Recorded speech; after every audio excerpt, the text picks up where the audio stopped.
Salut à tous, on est sur Bestseller, la dégustation du jour, un très beau Bourgogne, Chassagne-Montrachet en rouge, millésime 2018, voilà un vin que j'adore, le millésime est magnifique, on va se régaler ensemble, allez c'est parti, on ouvre la bouteille.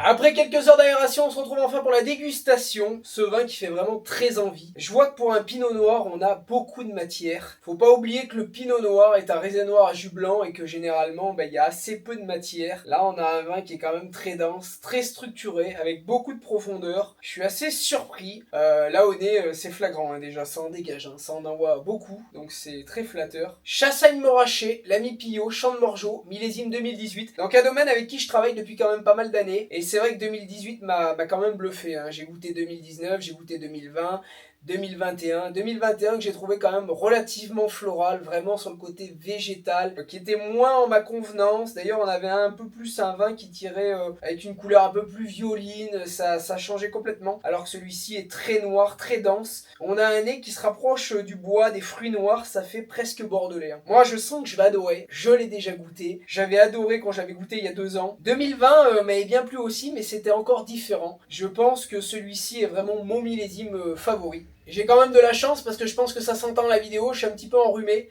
Donc c'est vrai que le fait d'avoir un vin qui a beaucoup de nez, au moins je peux en profiter parce que j'avais peur que ce soit un peu compliqué. Mais là en réalité pas du tout, hein. Donc là on a une concentration de fruits noirs bien mûrs, hein. Très sympathique, hein. Vraiment très sympathique. Quand on connaît le budget des vins de Bourgogne actuellement, c'est presque devenu de la folie. Et c'est vrai que là on est sur un rapport qualité-prix qui est relativement abordable. Donc c'est vrai que ça fait plaisir, hein. C'est très plaisant, hein. On n'a pas trop ce côté vineux. On a le boisé en fait, hein. C'est vraiment le côté boisé. Comme quoi c'est trompeur, hein, parce que malgré mon expérience du vin, ça fait assez peu pinot noir. Allez c'est parti, stop au suspense, on va le goûter.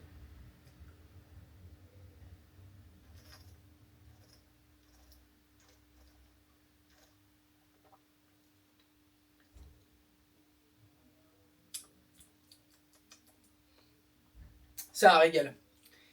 C'est un régal. C'est vraiment un régal. On a un vin qui est porté sur les épices, sur du poivre. On a un petit peu le bois, hein. Il y a ce petit côté boisé. On a un petit peu de tanin, hein. C'est marrant parce qu'en Bourgogne, on a des vins moins tanniques et on a un petit peu ces tanins très fins et très légers sur la langue. La longueur est quand même relativement convenable. On a un vin sur le poivre, on a un vin avec beaucoup d'épices et de fruits noirs. On a un vin qui est très sec, avec très peu d'acidité. Le rapport qualité-prix est vraiment très très bien, hein. C'est vraiment un vin qui est top, hein. Je pense que ça peut sincèrement se laisser vieillir quelques temps. C'est vrai qu'effectivement sur une viande grillée, un gibier, une viande un peu forte, le mariage peut être vraiment parfait. Pour ceux qui sont vraiment connaisseurs dans le vin, il y a vraiment de quoi se faire plaisir. À ce prix-là, c'est très agréable de goûter un vin comme ça. Moi, ce qui me dérange souvent des vins de Bourgogne, c'est souvent la légèreté. Et là, en réalité, il y a de la structure, il y a de l'épaisseur, c'est dense. Allez, je vais le terminer.